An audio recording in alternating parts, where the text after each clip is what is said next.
I learned a lot traveling to every corner of Norway for a month, searching for the most incredible places to stay. And today, I've distilled my adventure into 15 essential tips. From the secrets of seamless car rentals to uncovering the best regions and cities. How to see those elusive northern lights, how to eat, when to come, and lots of other practical info. I'll show you how to avoid common pitfalls and even throw in 10 free things I love about Norway. I'm confident that these game-changing tips will turn your Norwegian adventure from good to unforgettable. Let's start by getting you oriented. I'll break Norway into 4 general areas, starting with Eastern Norway and Oslo. Oslo's worth visiting for sure, and the rest of Eastern Norway is, by most standards, really pretty. Think rolling hills and farmland. But this is not the main event in my opinion. Western Norway is where I'd focus a Norwegian holiday. Think coastlines and the fjords of your dreams, with some incredibly beautiful cities thrown in. A bit later, I'll show you the cities and the best activities in this region. Most of the hotels and resorts I recommend are in Western Norway because of these incredible settings. Of the 65 countries I've visited in the world, I think Norway has the most natural beauty. But let's not forget about the north. The Arctic Circle in particular, that gives Western Norway a run for its money. Buda is the gateway to the Arctic Circle. I flew here and drove to Manshausen, about 3 hours away, and this was the most beautiful drive of my life. The resort wasn't bad either.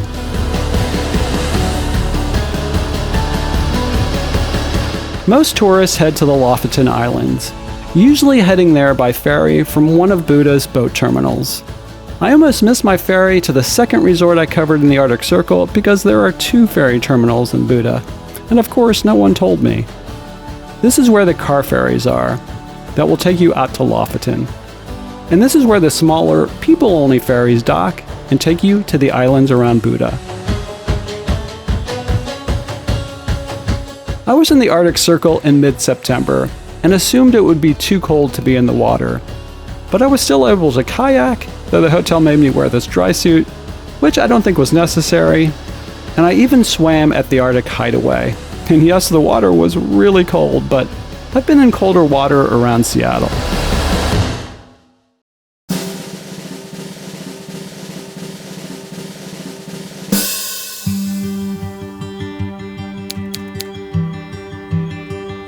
I'm told there are 5 major cities in Norway: Oslo, Bergen, Stavanger, Trondheim, and Ålesund.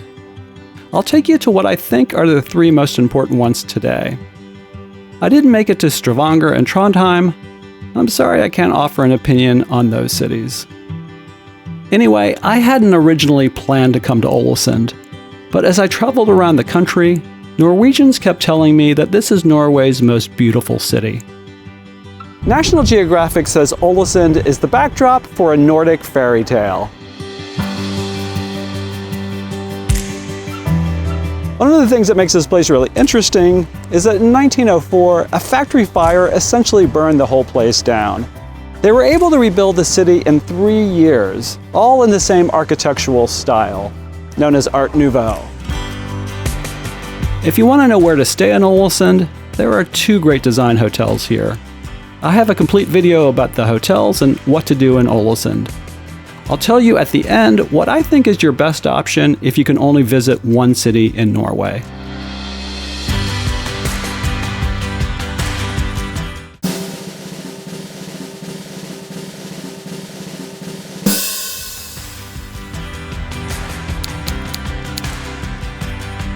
With all the fjords in Norway, it can be tricky to get around. I'll show you the ins and outs of driving in a minute, but let's cover flying first. In Oslo, the best option to and from the airport is the Fly-to-Get train. Cheap and fast. My Oslo guide shows you how that works. Oslo and most of the major airports have what's called a flybus, with regular departures from the airport to the city center. This is a great budget option, just pay as you board.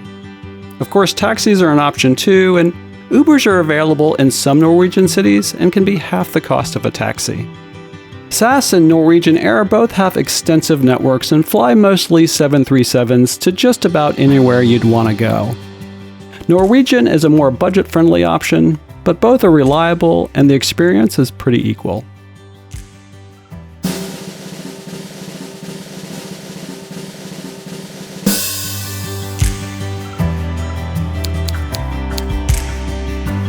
Renting a car in Norway is easy, just like in any other Western country. All the major rental companies can be found at most Norwegian airports. And you drive on the right side like most of Europe. Looking for my rental car. It's never as easy as they say at the counter.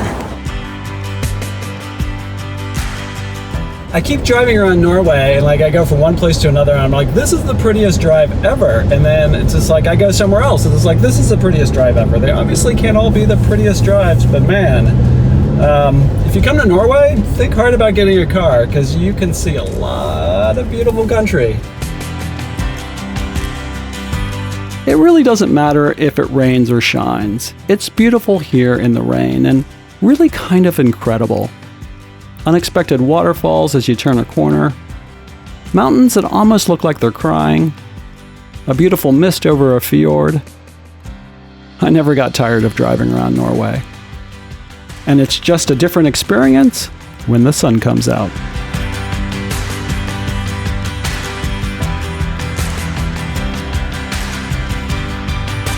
Norwegian roads are really well maintained, but there's a few hazards to be cautious of and things you should know. Except for eastern Norway, there aren't big interstate highways here. In most parts of the country, it's 2-lane roads and sometimes less.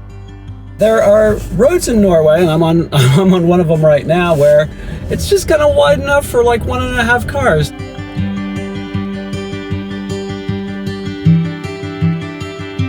The Norwegians are really good at tunnels. You know, if tunnel building were in the Olympics, Norway and Japan would compete for the gold. So here's a pro tip. Tunnel maintenance typically happens at night. I left one place around 7 p.m. thinking I'd drive at night and miss the traffic. I had to stop and wait 10 to 15 minutes at least 5 or 6 times, adding an hour to what should have been a 3-hour trip. Animals on the road can be a thing too.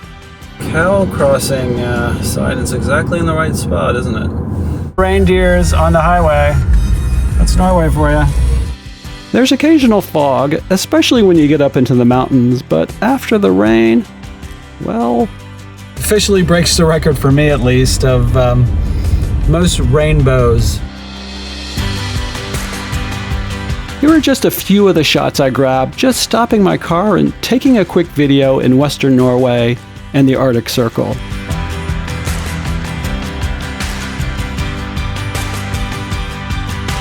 This next part pains me to tell you because I think electric cars should be encouraged.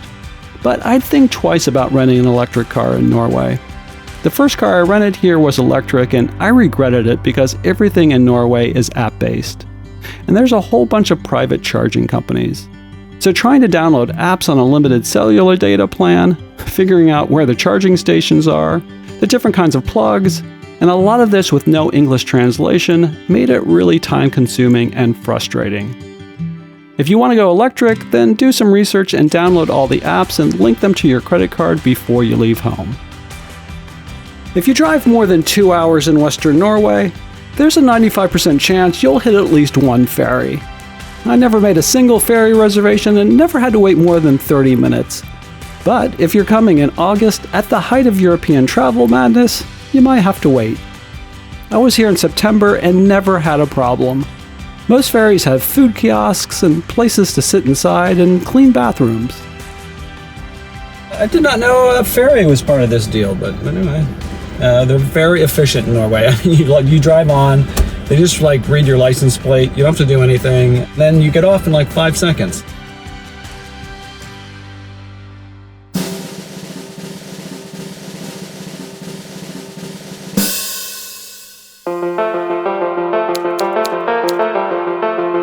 Bergen is Norway's second largest city and has tons of charm in its own right, but is also a gateway to some of Norway's most beautiful landscapes. I stayed in a bird box 3 hours north of Bergen. See what I mean by landscape? Bergen's actually the sister city to Seattle, so if you come here, you can expect a bit of rain, even in the summertime. Bergen's surrounded by 7 hills, and if you want to get a better look, take a 30-minute hike up to its highest hill, or take this funicular. This part of the city is UNESCO World Heritage listed, and where you'll find most tourists and tourist traps.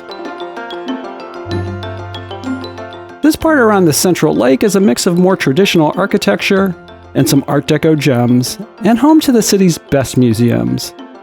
If you're tempted, I'd say 2 days is enough time to see the best of Bergen. I tried 2 hotels here, but neither one of them was special enough to make the Swank guide list. But if I were forced to recommend one, I think I'd go for the Grand Hotel Terminus. You can stay in this villa that's attached to the main hotel that has lots of charm, or their larger building next door.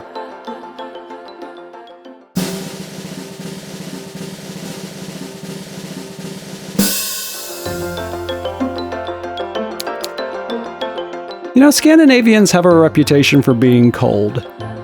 I found the Norwegians to be friendly, helpful, honest, and just super nice. We got lost once and everyone tried to help us, and just to put a finer point on it, kind of trust system. Just put the money in there.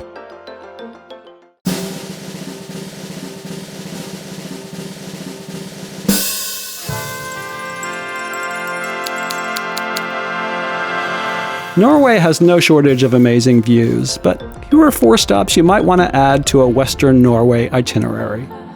I'm going to stop at the STEGASTEIN lookout. I'm not even sure if I'm pronouncing that right.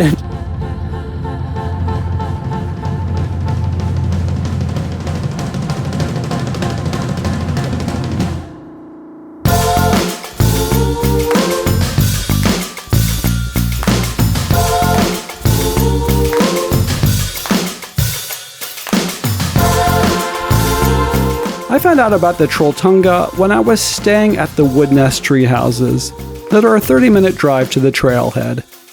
But it's a strenuous 5 to 6 hour hike one way to get to this amazing view. The TROLLSTEIGEN, aka the Troll's Path, is another non-hiking option. This is more about the drive than the lookout itself. This is only 20 minutes from the Uvet Landscape Hotel, and if you're going to Ålesund, this is only 90 minutes away. In fact, this whole area east of Ålesund has some of Norway's most beautiful mountains, lakes, and what locals say is Norway's most spectacular fjord.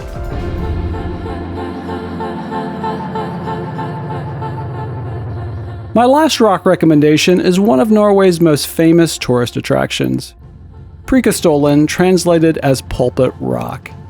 This is the perfect activity if you're staying at the boulder that's only 20 minutes away. The hike's about 2 hours one way and steep in parts, but if you're in decent shape, you can do it. And it is 100% worth it.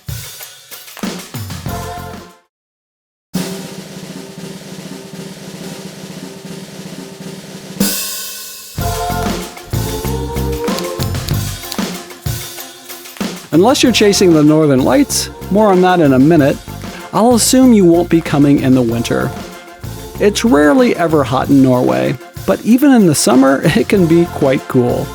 When I was in Bergen with my family a few years ago in July, it was 50 degrees and raining. But on this trip, I was in the Arctic Circle in September and had a mix of rain and some really nice weather. In mid-September, I walked around in shorts one day in Oslo, and even swam outside. Even though Norway's far north, remember that the sea temperature has a big impact on coastal temperatures, making it less cold in the winter and keeping things cool in the summer.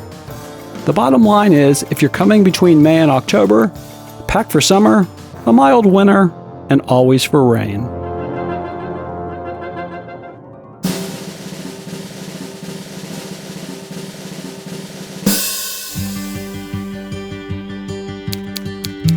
I wasn't expecting great food in Norway, and was pleasantly surprised. I had 2 of my best meals ever at Manshausen and the Uvet Landscape Hotel. Not surprisingly, seafood and fish play a big role in Norwegian cuisine, and game meat, including reindeer and moose, are common. My main course is moose, and I'm not talking about chocolate moose, I'm talking about the animals. The moose, not bad. With that said, everywhere you go, even in pretty small towns, you'll find a range of international cuisine, from Chinese and Thai to burgers and pizza. Sorry, Italy, but I had some of the best pizza of my life in Bergen.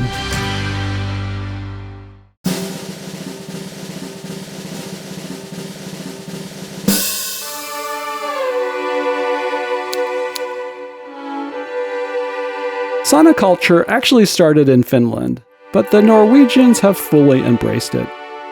Most of the hotels and resorts I covered had saunas, some wood-fired, and it's even become a part of Oslo's waterfront. A sauna and a cold plunge is a great part of most hotel experiences here. Of course, don't be like me.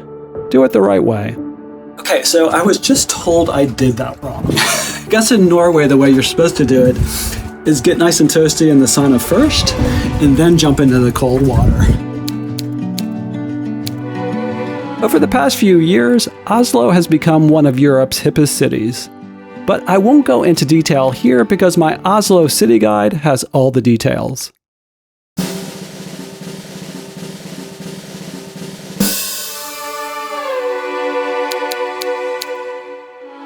I've chased the northern lights in Iceland and now in Norway, so I've learned a thing or two about this. Don't come to Norway in July and expect to see the northern lights. There's too much daylight and it never gets completely dark in the Arctic Circle. I was here for a month and saw the northern lights just once. This was when I was at the Mannhausen Resort in the Arctic Circle in mid-September. And what really struck me was how excited the staff was. I was like, don't you see this stuff all the time? And they said it was the first sighting of the season. So that's a good rule of thumb. Mid-September is the beginning of the season through the end of March. But it's not just the time of year. You also need clear skies, a waning moon, and a decent amount of solar activity. Our free PDF has a link on the best way to figure that out. Okay, let's shift gears into our speed round. I was here for a month and never touched cash. Everything's paid by smartphone. Norway doesn't use the euro, their currency is the krona, roughly 10 krona to $1 US.